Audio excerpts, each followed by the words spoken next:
Greetings, everyone. Welcome to Earth and Body Ecosystems. Join us as we bridge the gap between the body and the world that surrounds us. Today, I am excited to welcome back Miss Amber Tawn. And she has been extremely busy since the last time we spoke with her. And so I hope she talks all about her masterclass, all about her credentials, and what's coming up, because it's really exciting. Amber? Well, it's great to be here with both of you. Thanks for having me back. That was really exciting. And yeah, I've just been doing a lot.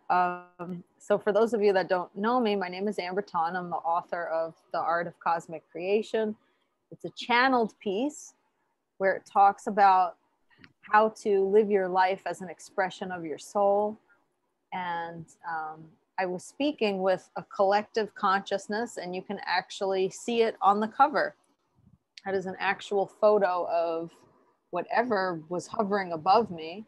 And if you didn't see it last time, I'll just show you within the book real quick that you could see the actual full photo where I was sitting and I was seeing something as I was getting all of these messages, and I took a photo and there it was hovering over me.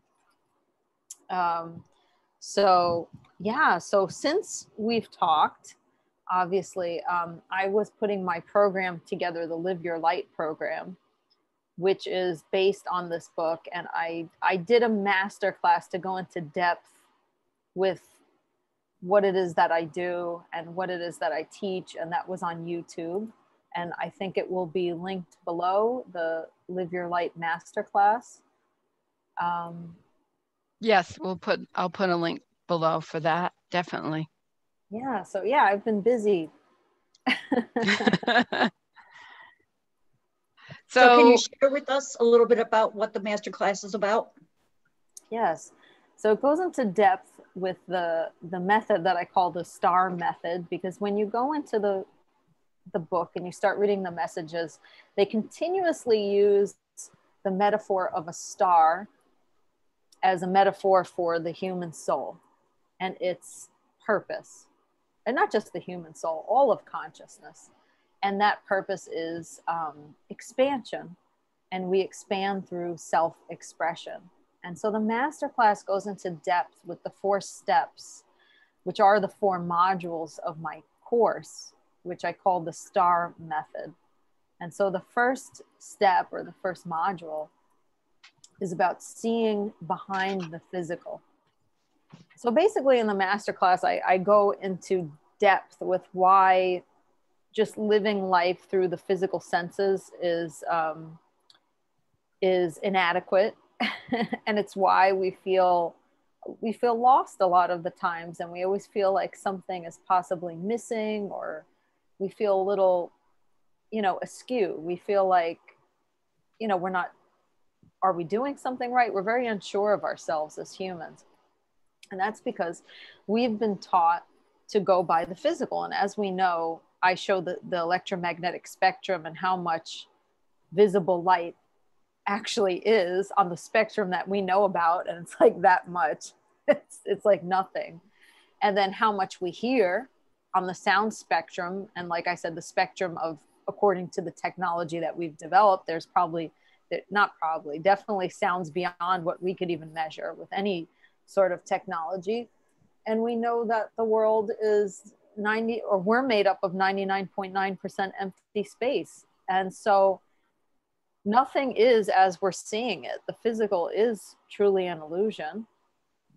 And so just navigating the world by what we see and what things should look like on the outside is kind of inaccurate. So I give the example of, going into what it is that you want to feel behind the physical. And before I go into that, is there too much sound coming from the air conditioner? No, you're fine. Oh, we're good. Okay.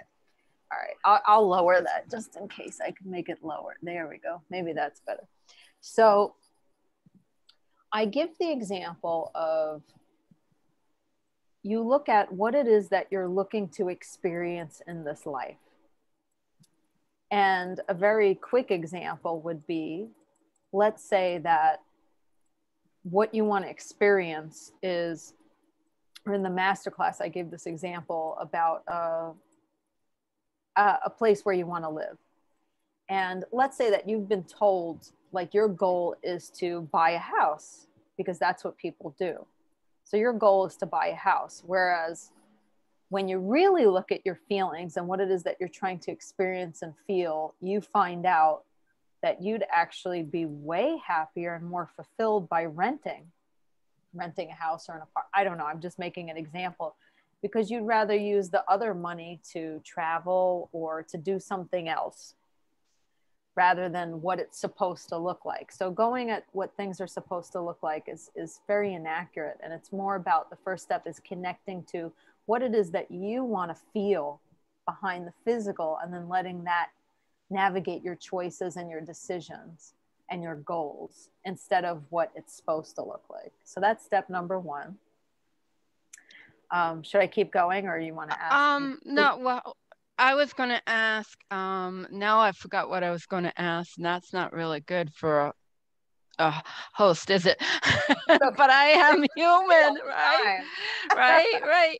So basically, I was going to expound upon, like, what we believe is physical is not really physical, because is kind of, there's a theory I've heard from other studiers that we recreate ourselves like in fractions of seconds. So it's kind of like there's this space where we don't exist, and then in a millisecond or whatever, we exist again. So it's kind of like we're always constantly coming into the material world, because we are not solid. So that was something that really has always fascinated me, because I've always heard that we're not what we think of solid matter. It's not as solid as we think. And that's one reason we can manifest. So I was wondering if you could expound on that a little bit more. Yes. And I want to say one thing before I forget it, is that talking about that we are all vibration and everything is vibration. And in the masterclass, I give visuals of what that means, which I don't have right now. So I'm trying to explain it like in an easy way right now, since I don't have the visuals, is that what vibration is and how we take it in and how we give it off in this physical reality are by feelings. So we tend to think, like, in our everyday, like, vibration, what does that mean? Like, that's so abstract, but it's really feelings. We interpret it through feelings. So going back to what you said, is that we're all these waves of consciousness, and even human consciousness on a whole is a vibration. It's and I give the visual, like I said, it's hard for me to describe since I don't have the picture in front of me, as the infinite. Well, you could think of the infinite as this undifferentiated white light. That's another metaphor that they gave me, which I can't show you because I have it in the book. And it's undifferentiated. It's just this, it's all that is. Let me find the right picture, which is in color so you could see it. And what happens, here it is. Let me see. Oh, there we go. Yeah.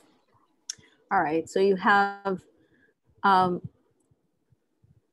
pure consciousness, which is undifferentiated. And then what happens is our frequency, or our rate of oscillation, and that oscillation is coming out and in from the infinite. It's how much we differentiate from the infinite, and then we have to come back. So when you're saying we kind of like pulse out and in whatever second, we can't even measure it. That's what I'm talking about here. So it's at the rate that we're pulsing away from the infinite and back into the infinite, as they showed me through the metaphor of different frequencies and light. And then we're anchored into that specific frequency through our ego, is the way that they call it. They show it to me as an anchor, like this anchor here, that anchors your frequency in a particular state. For us, it's the physical state. And then there could be little variations with each of us, depending on how we're feeling, So we say like, am I at a high frequency or a low frequency? You know, it's the feelings that we experience that are in and out. And so that's that rate of oscillation to and from the infinite. I did have a chart in the masterclass, which I showed it on a slide of what that looks like. So you can check that out there. But here I just have some of my book next to me. So basically the ultimate goal is to manifest what you want for yourself, and probably because it's not really a selfish thing, because when you manifest and well, one of the things I've learned is that when you manifest, if it's in connection with the divine and it's in line with, you know, creation, then it can really blossom. Mm-hmm. But if it's not in alignment with the divine, it may manifest, but it can destroy. It can become destructive. Yes, you can manifest from the ego. Right. So it's more ego-based, you're right, than yes. manifesting from the divine. So you said a lot of interesting things there. There's like 5 things to talk about there. So I'll start with the big picture of all of this. Like, why do you want to get into manifestation? Why would this being be contacting me about, like, we should manifest, like, so what? And what the big picture is, and then manifesting from the soul versus manifesting from the ego. So we'll talk about that. That's a good topic. So basically the big picture of the point of the point of our being here is the expansion of consciousness. And how we expand consciousness is we descend into these different variations, like different people and also in different dimensions. We become separate from the infinite, and therefore we have separate perspectives and separate, not really separate, but you know, with the illusion of separateness, imaginations. And through that, we can expand consciousness in infinite combinations. So we're not only here on the physical plane, there are other dimensions and other beings on all different dimensions. So some of those beings are guiding us and have been guiding us since humanity started. And they say that intelligent life they consider intelligent life to the degree through which we can recognize and work with the infinite. So we're right there, because there are many of us right now in Earth's consciousness, and you have to look at Earth's consciousness as a whole, that are there and are looking towards expanding our consciousness and understanding who we are. Like Socrates said, know thyself. Was it Socrates, or was that just on the top of the Oracle of Delphi? I forget just now. It's a classic saying, and I don't remember, but it's been around for a long time. Yeah, Socrates might have not said, I think I just said Socrates, but one of those, or maybe it was on the top of the Oracle of Delphi. But knowing yourself really is the key. Mm-hmm. And these messages have been coming through since ancient times. They just need updating with every new generation, because our languages change, our understanding of the world around us changes. So the words change a little, but it's the same message. That's why you find it over and over again. And so, so that's the bigger picture. That's why we descend into separateness. And then through self-expression, we are able to expand consciousness. Now, you mentioned something really important, is that the soul is all about expansion and expression. So when you receive a feeling of wanting to do something or a desire, they say that your desire is your soul's blueprint for evolution, your own personal blueprint. That's why each of us desire something different, and we each express something different. And it's through that expression that we have to work with our limiting beliefs and transcend those and transcend the ego. We need the ego to remain separate, but we become more and more aware of the infinite through working through it. So the whole idea is, the big picture is, when more of us are doing that and are actively engaging with it, it begins to shift the consciousness here on Earth as a collective consciousness. So Right. we can, yeah, so we can then think of a future where, you know, imagine if everyone is doing their career or their job or whatever it is that they're doing as an expression of their soul and not from a place of ego. Like imagine what society would look like. Imagine what, you know, country leaders would look like, medicine, technology. That's the greater picture that they show to me. And then they say it starts with just the individuals, and who they reach out to are the individuals that are open to it. And those are the people who are going to start, is those of us who are open to it. And then the consciousness will shift through the generations, and it will be like an accumulation, an accumulated effect. And somehow this has something to do with the shift into the age of Aquarius, Which is a hot topic right now, the shift. But actually, as I understand it, it depends on what, here we go. If you go with sidereal or Western, in sidereal, we have a number 300 years. In Western, they say we're already there. But anyway, I think any way you look at it, it's close. Yeah, they tell me that we are in the shift now. Yeah. So that's the way that that's where I wrote about it in the last chapter.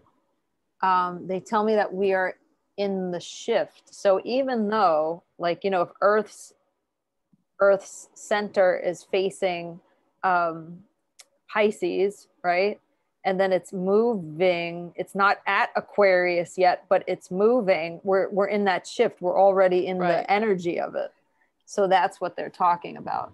And that has to do with just the evolution of human consciousness, that our vibration is continually rising. And it does have to do with the direction of the Earth's pole and the constellation somehow, but I can't really give any details about that because I'm not too clear on that message. Well, the pole is actually, it wobbles a little. So that is called, what is it called? I would forget right now. But it has to do with why, like in Vedic and astrology and sidereal is a little different from Westerns, because they take into account that shifting of the poles. So it oscillates a little bit back and forth. And so that's why there's a difference. Precession of the equinoxes is what it's called.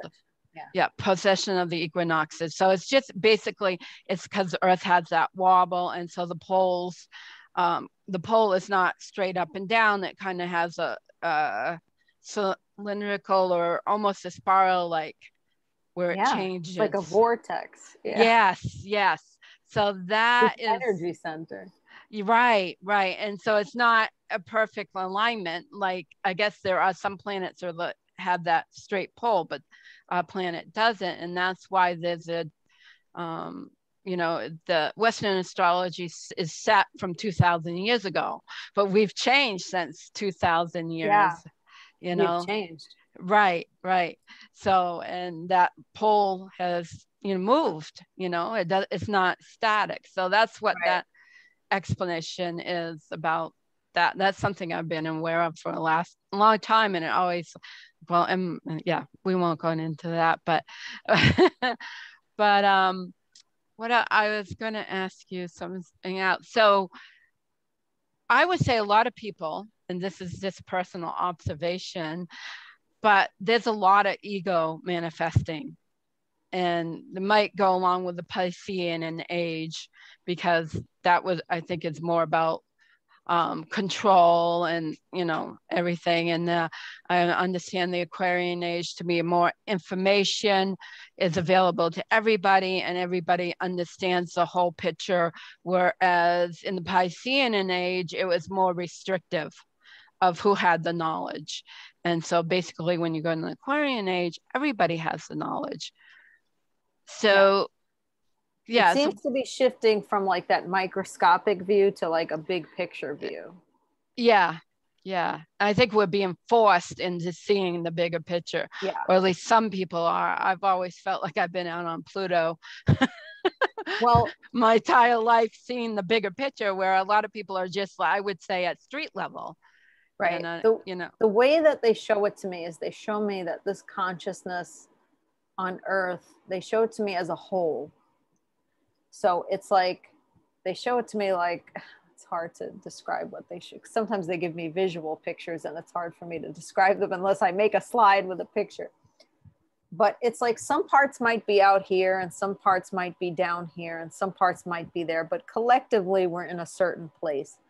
So as we're in that transitioning to seeing a greater picture, we're going to see a lot of upheaval all around us, as we're seeing already, because that consciousness is changing and shifting. And when things are changing and shifting, like the butterfly in the cocoon, it's like breaking down and building up and breaking down and building up, and things are breaking down and changing and shifting, and people are trying to make sense of things, and it could look like complete chaos, you know, to us right here when we're in it. But the greater picture is that there is a change, and the more that we take responsibility for our individual lives and begin to live life as that expression of the soul, so that we're creating that expansion around us, the more that it will continue to shift over time. And I mean, yeah, like thousands of years. It's not going to happen in 1, 2, 3. right. Unfortunately, we would like things to get cleared out, but it's going to take time, because It's going to take a lot of time. Because we need the populace to really expand the consciousness, and that's an individual thing. It's not a group thing. It's really an individual. There are groups that are vibrate, right? You would say, that have similar frequencies so they can work together, but it's really stepping up. Oh, I'm sorry. It's really stepping up to, yeah, it's okay, to like know thyself is basically knowing the being that you are, and realizing that you're a lot more than what you've been taught and told. So it's like, right? So yes, absolutely. That's exactly what it is. What was I going to say? That it's an individual thing. Yeah. That's more and more, because remember, it feels like an individual thing, but we're all part of the same consciousness here on Earth. So as individuals start moving in that direction, it will shift the entire consciousness here on Earth. So that's why it feels individual, but it's really not. And that's the bigger picture of why would these beings care to come and talk to us about seeing life this way and manifesting. So that's the greater picture of what it's about. Joyce. So what about module 2? So module 2, in the STAR method, the T is take control of your subconscious. So the way that they show it to me is when we're born and we come into what they call this mind-body machine, is that we're shaped from our environment, and we choose the environments, and we choose the clay, which is what they like to call it, the clay that we use to shape our personal path of expression through. So we choose certain environments, because just like that yin yang, they say like the seed of the positive is in the negative. So through our experiences in childhood, and many of us, you know, where we get those limiting beliefs, even if we had a happy childhood, everyone's got limiting beliefs that stop them from being all that they can be. And those are those negative experiences, but those specific beliefs that you have are the path to the ones that are going to bring you towards expression. So I'll give you an example. One of mine was that I gave an example in the master class was I used to get sick a lot, like throughout my childhood. And I was just sick constantly, every 2 weeks, my whole life. And when I got to the bottom of it, when I did what in chapter 2, I explained how to do the haunted house exercise to go into your subconscious. And I explain it briefly on the masterclass too, is that I found that I would get really overwhelmed. And I believed something like I was not allowed to rest unless I was sick. If I was not sick, then I had to keep moving. It was something like that. So when I uncovered it, that's the first step in taking control of your subconscious, is becoming aware of those beliefs that are holding you back or creating that thing in your life that is not the way that you want it. Because I wanted to feel healthy. I didn't want to feel sick all the time, but yet I kept getting sick all the time. Why was that happening? So I became aware of the belief. From that belief, now we don't just pick what I said in the masterclass, random affirmations, but we want an affirmation or to choose a new belief that is in direct opposition of that belief. So I chose something like, because I'm healthy, I can rest and relax in radiant health.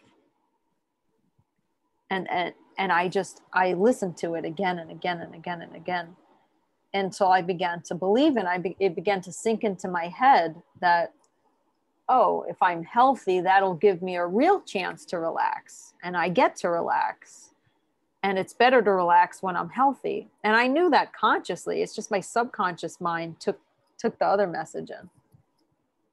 So that's step 2. You want to take control of your subconscious and work to reprogram it.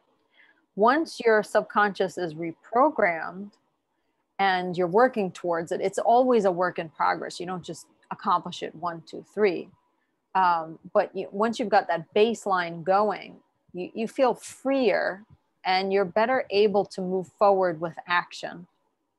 And that's the next part, which is the A in the STAR method, which is aligned action. When you take aligned action that is in alignment with your soul and with your subconscious, when you've aligned those two and you're able to take action. So you would choose a goal that would, I call it a gateway goal, that kind of opens you up to the rest of whatever your vision is. It's just the beginning point, the doorway, the first little goal that you're going to get to. That's a bit of a stretch and is going to it's going to force you to expand. And then as you're working on that goal, you're also going to, things are going to stop you. You're going to get into some obstacles here and there. And those are other chances to really uncover other beliefs that were just hiding under that level. So they come up as you're working through it and you're able to transform it. And then the last one is reinforcing results. So what happens is these other beliefs are really well wired into us because we've had a lot of proof. Like, the brain, when it's focusing on something, it will look for proof of it. Like if you say, I'm going to focus on the color purple, and then all of a sudden you look around and you see purple everywhere. The same thing happens with your beliefs. So instead of focusing how those negative beliefs come true, you're going to force your focus in the beginning. It will feel like you'll have to consciously do it. But you're going to focus on things that show the evidence that your new beliefs are coming to fruition. And that propels the whole machine. And I had some visuals for that, which I don't have here. So for those who don't know, can you tell us, Amber, where these limiting beliefs can come from? And I'm also curious to know that why you developed that limiting belief that you were not allowed to rest unless you were sick. Yeah, it comes from childhood. Mm-hmm. So I went into it, like I said, I keep saying in the masterclass, but I did. I have a background in linguistics, and there's a part of your life called the critical period. And that's a time in your life where your brain is wiring itself. and kind of taking in information from your environment and setting base rules, and their rules of language, how you're going to move the muscles of your mouth. That's where we develop our accents. And then also that's when we take in those subconscious understandings of the world around us. So I have a chart in the book where I go deep into how to unearth those limiting beliefs. It's a process. You go through, I mean, there's a whole table, you know, I go through it step by step in the book, but you begin to look at your life in a certain way. And you look at your parents and your childhood and different periods of your life. And you look at the 5 domains that we talked about: your physical environment, your body, your finances, your contribution and your connection. And you start to go through each of those things, and you start to see some of the things that you noticed and you observed. And we don't even know that we're forming them. We just see things. We see how our parents interact, and our brain takes it in. So just me watching my parents, my father always worked. And it was probably messages of, you know, don't be lazy, you know, go do that. And I was tired. So I took that to mean, and then when I was sick, I got to rest in the bed. So I probably took it to mean, you know, subconsciously, oh, okay, I can only rest when I'm sick. So I'm going to be sick all the time. Every time I get overwhelmed, that's what my subconscious will say. I had no knowledge of it, but the subconscious will say, okay, so, all right, if that's the rule, because I like to think of it as the high priestess card. I showed it where she has the Torah and all the rules. She's got the rules. Your subconscious has got all the rules that you have to live by and behave by. So it's like, okay, you're overwhelmed. You want to rest. The rule says, subconscious will say, rule says you can only rest when sick. Good. Let's make you sick. So that's how it happens. You just take in information, it makes a rule, and then it makes you behave according to that rule. And those behaviors shape and create the world around you. And it can start in utero too. You know, when you're in the womb, especially when your brain is in the developing stages, you take on, I think they say it in yoga, it's the 120th day of the pregnancy. And that's when it is really the strongest, is from that point forward.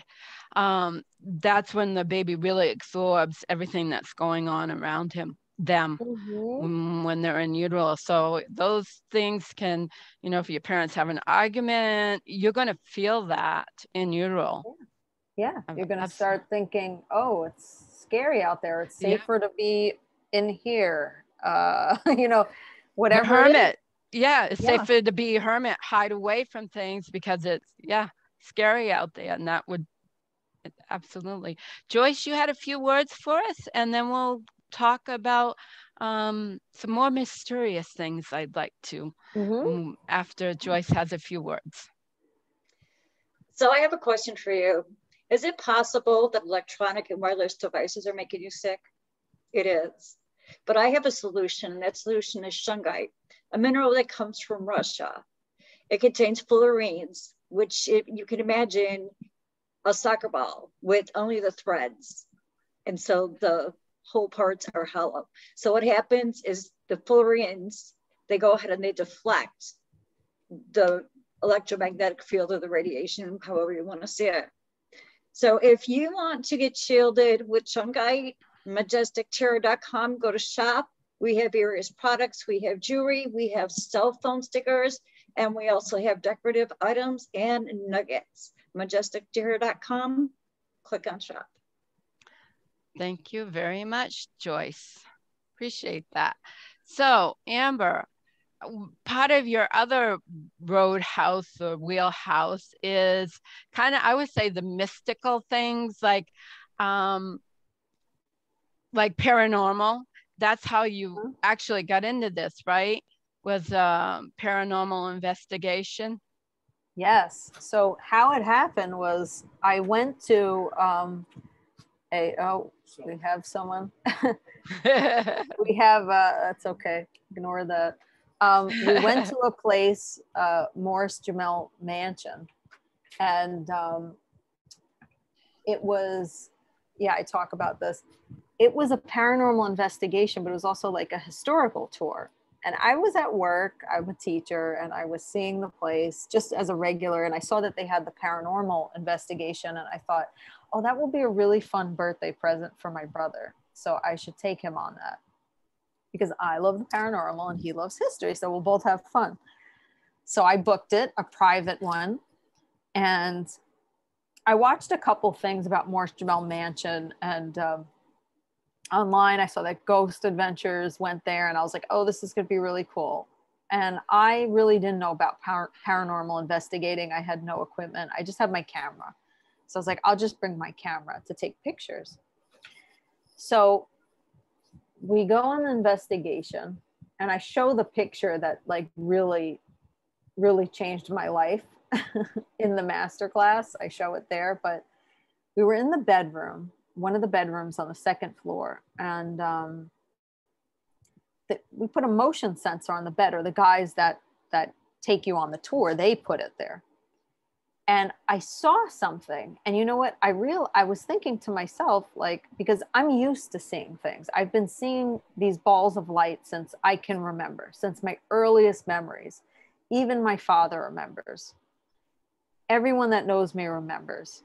And I just learned over time that it was my eyes. So I ignored them. But here I was at Morse Jamel Mansion, and I'm seeing it, and the motion sensor is lighting up, and I'm seeing it, and I'm like, it can't really be there. Like, it can't really be here, can it? And I just grabbed I remember I had it in my purse, my pocketbook, and I grabbed my camera and I switched it on. I was trying to get it on, and I saw it, and I clicked the picture, and there it was, right over the sensor. And something, the best way that I can describe it, a veil dropped. And it was, I guess, also my subconscious belief that it was just my eye, whatever it was, but a veil dropped for me. Even though I'd always been spiritual, I always loved the paranormal, I always looked for mystical experiences, there was a part of me that didn't quite believe that it was true until this moment when I saw their sensor go off, my eyes, and then my camera prove what I was seeing. And I was like in shock. And I was like, oh my God, this is really happening. That's what went into my head. I was like, this is actually happening. I'm like, this is real. And I went home, and I was like, oh my God, now when I wake up in the middle of the night and I see the thing floating over me, like I always see, I'm going to have my camera next to me. And I started taking pictures, and there were 4 around my bed. And then I said, oh my goodness, what if I use my baby monitor? Can I see it on video too? And then I woke up, something was flying over me, hovering over me.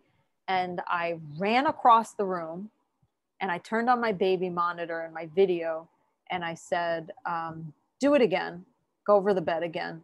And there it goes. There's a ball going over, and I recorded it with my phone on the baby, through the baby monitor. So I realized that the stuff was actually real. And that just like completely blew my mind. Even though I already believed in it, I like half believed in it. It was like, it would be nice if it was true. I really think it's true, but I don't know for a fact. That was the moment I was like, I know for a fact, like I'm seeing a tree outside. I know what I'm seeing. And that changed my life. I think that experiences like that are more common than not. I think and that really speaks to how the frequencies, how nothing is really solid. There's more out there. Like you also speak about the different spectrums of what we see and can't see. And we only see like a fraction of what's out there. And so that leads me into off-worlders or inner-worlders. There was one thing I wanted to ask your opinion about, that a lot of people, and there's stories, and this is why I find validity in it, because there are stories that go back thousands of years about Bigfoot, Sasquatch, there was the Yeti in the Himalayas and everything. And so for me, I'm thinking possibly, and this is what it seems like you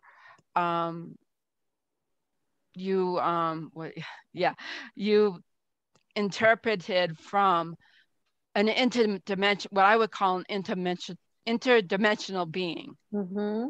Yes. So I was wondering about that. Yes. So in the beginning, when this first started happening, I didn't know what I call Lavender Moon. I didn't know what it was. I was like, are you my spirit guide? Because like I only had to go on what I have learned about, you know? Are you my spirit guide? Are you my mother? Are you my great whatever? Are you a spirit? And I just was getting no. And just these messages kept coming through. And I was like, what are you? And they didn't answer. And all these messages kept coming through. And as I got more comfortable working with this being and this consciousness, because they always said we, I started to get the picture. I started to get the feeling that this wasn't human. It wasn't a ghost. It wasn't my spirit guide. It was something else. And then when they began to give me messages about humanity and how they'd been with us since we started and all of that, it was way after I became more comfortable with them. And I think that was part of it, because I was afraid when I would see it at night or take a picture. It wasn't like, oh, this is cool. I'd be like, that's cool for a second. Then I'd run out of the room because I was terrified. I was like, yay, like, let me get out of here. This is scary. But I was working with my fear. And the more that I was able to work with my fear, the more I was able to receive the messages and communicate. And I realized like, these are beautiful messages of like unconditional love and expansion. There is nothing to be afraid of. Like, why am I scared, really? And I'm like, I'm scared because it's unknown. That's why, because that's what fear is about.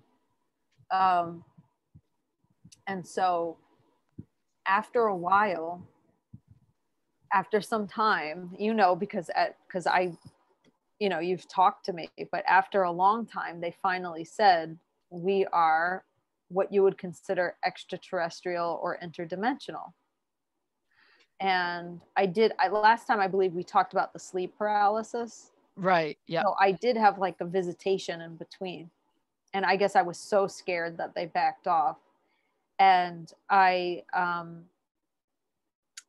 more recently, I said, okay, you know, I've been okay receiving messages this way. I'm ready to see a physical craft, but I got to see it during the day. And I actually should tell you the timeline. So I like to walk to the train to work. So I was walking to the train to go to work. And as I was walking, I looked up to the sky and I said, okay, you say that you're interdimensional, you're extraterrestrial, you know, I need proof. I would like to see a craft. I believe I'm ready now.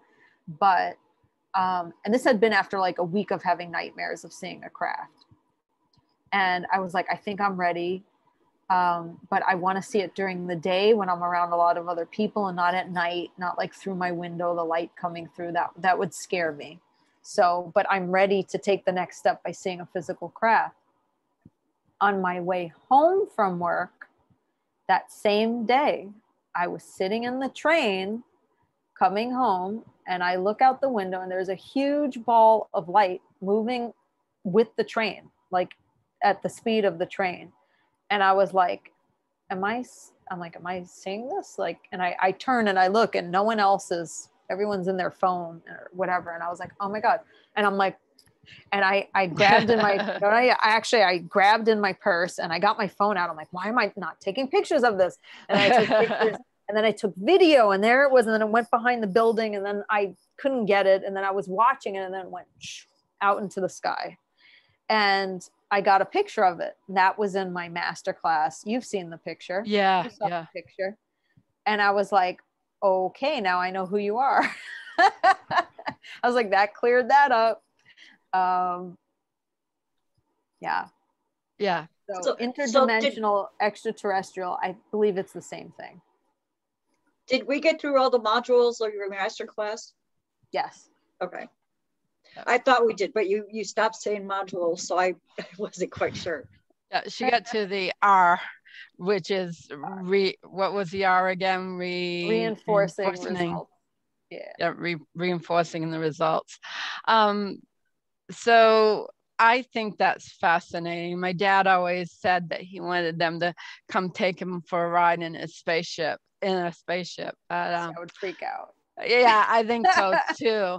And I think you have to be careful with discernment, because I don't think they all have good intentions. Because as I understand it, there are those out there with very diabolical intentions.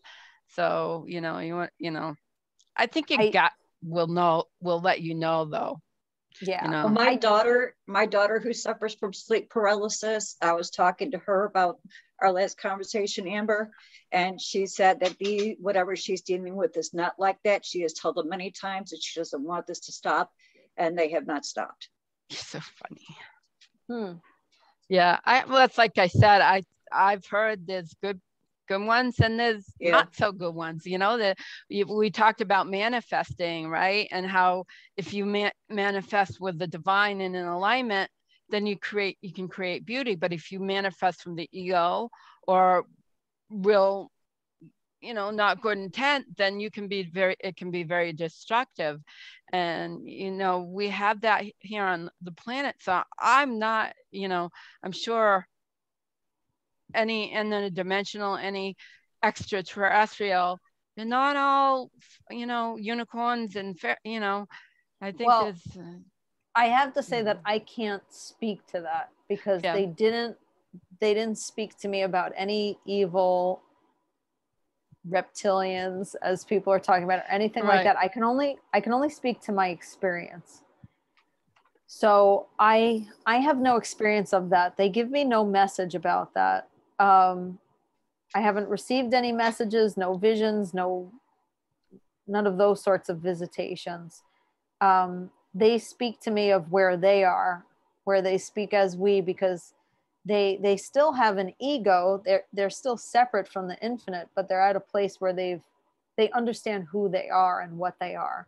And so they're at a vibration where I don't want to say transcended the ego, but moved past identifying themselves with it. So there's no intention to hurt us because they know that all is expansion. And by helping us expand, they expand. They said we all expand.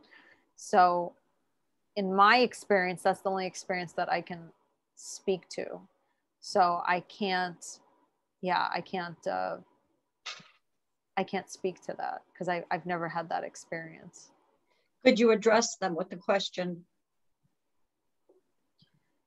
I could. I'd be interested to know the answer. I could see what answer they would give me. I'd have to get back to you after and see what they would say. That would be very interesting to know, because I stand in agreement with Heidi that I've heard not only the reptilians, but I've also heard of the Greys. Mm-hmm. That's another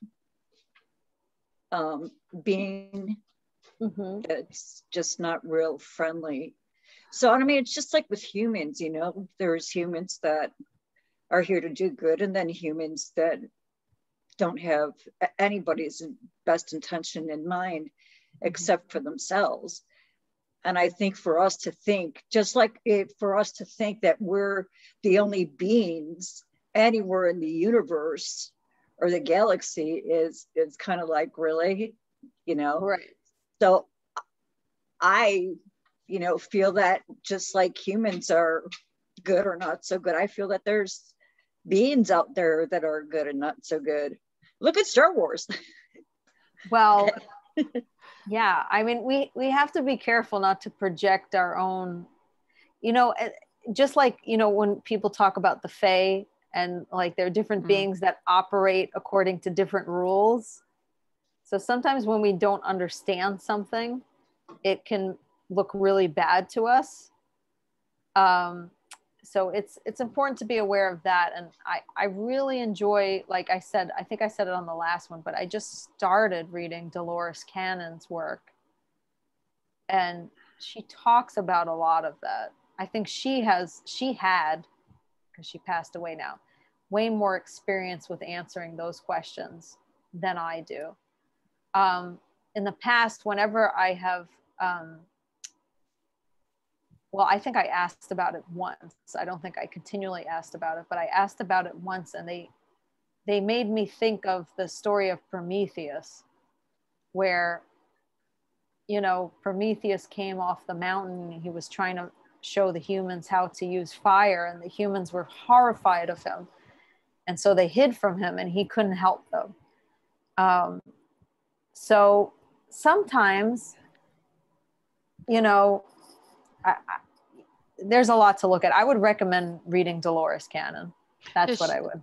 Yeah, she's very informative, and I haven't looked at all of her work, so I'm not sure what her stance is on, but I definitely feel like The Guardians. Oh, I'm sorry. Before I forget the name, read The Guardians, Joyce. The Guardians. Yeah, I think that's the name, by Dolores Cannon. Take a look at that. I think it would really interest you. And it does speak to some of your daughter's experiences. Maybe she wants to read it too. It's very interesting. What she uncovered under hypnosis was very different. When she spoke to their higher self, was very different than what they remembered. So when they remembered, something was like, you know, over them and hurting them. And when she spoke to their higher self, they showed like what really happened. And it was like completely different. And it just changed, and it just changed them. So a lot of times we remember things according to our subconscious lenses, and it's not exactly the way that it happened. And there's a reason for it too.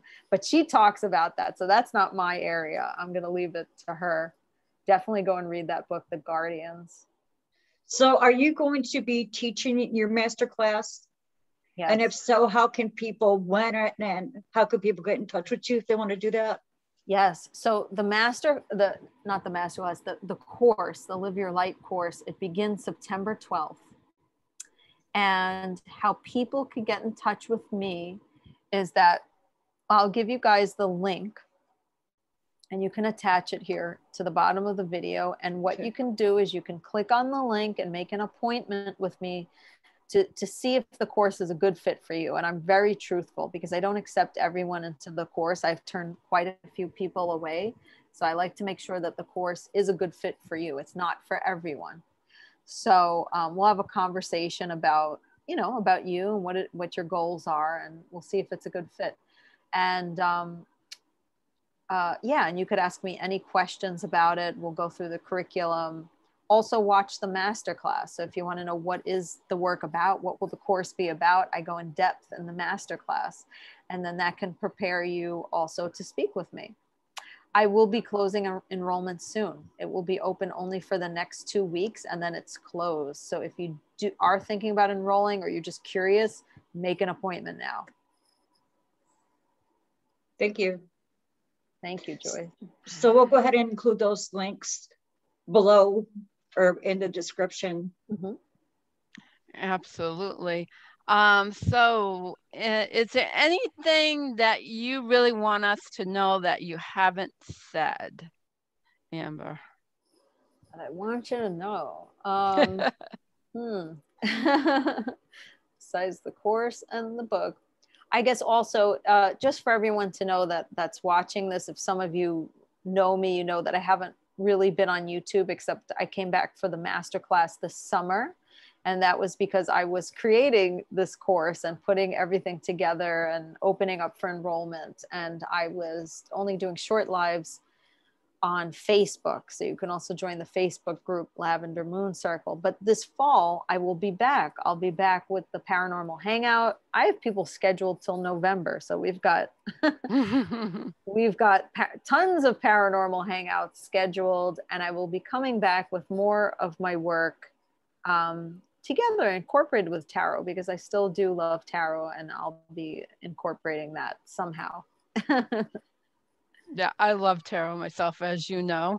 Yes, she was actually one of the persons that prompted me to dive in and not be afraid to dive into tarot and to trust myself. What was it? You had a series called Trust Yourself Tarot? Yeah. So, and that's on her YouTube channel. So if you're into tarot, you might want to check that out. It's a really good, she has a lot of good content on her YouTube channel, which and is that's Lavender Moon. Go ahead. Yeah. That's what I was going to say. Okay, so I think this is a good place, if any, to wrap up. And always love talking to you, as always, Amber. And so remember, everybody, get out there and breathe and have a chance to get out in the wild and do some dancing when you get a chance. Thank and you. Remember to let your light shine. Thank you, Joyce and Heidi. I just wanted to say thank you so much for having me on again. It was really fun. Thank you. Thank you, Amber, for joining us. Thank you. Bye, everyone. Bye.